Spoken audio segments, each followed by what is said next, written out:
Students, I'm your English teacher, Miss Masooma Jamal, and today I'll be teaching you English. The name of your book is Real English, a multi-skill language course. So students, today we are going to do the exercise of chapter 2, houses big and small. So, A is comprehension. A1. Tick the kinds of houses the child sees.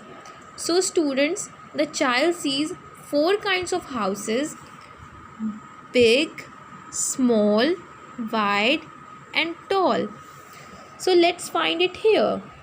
Small, wide, big and tall. A2.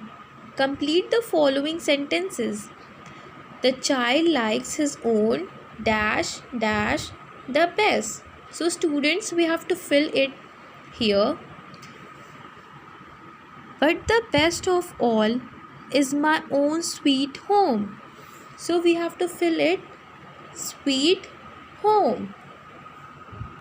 So students, I have completed the exercise A, which is comprehension, and now you have to do this in your book and send it to your WhatsApp group.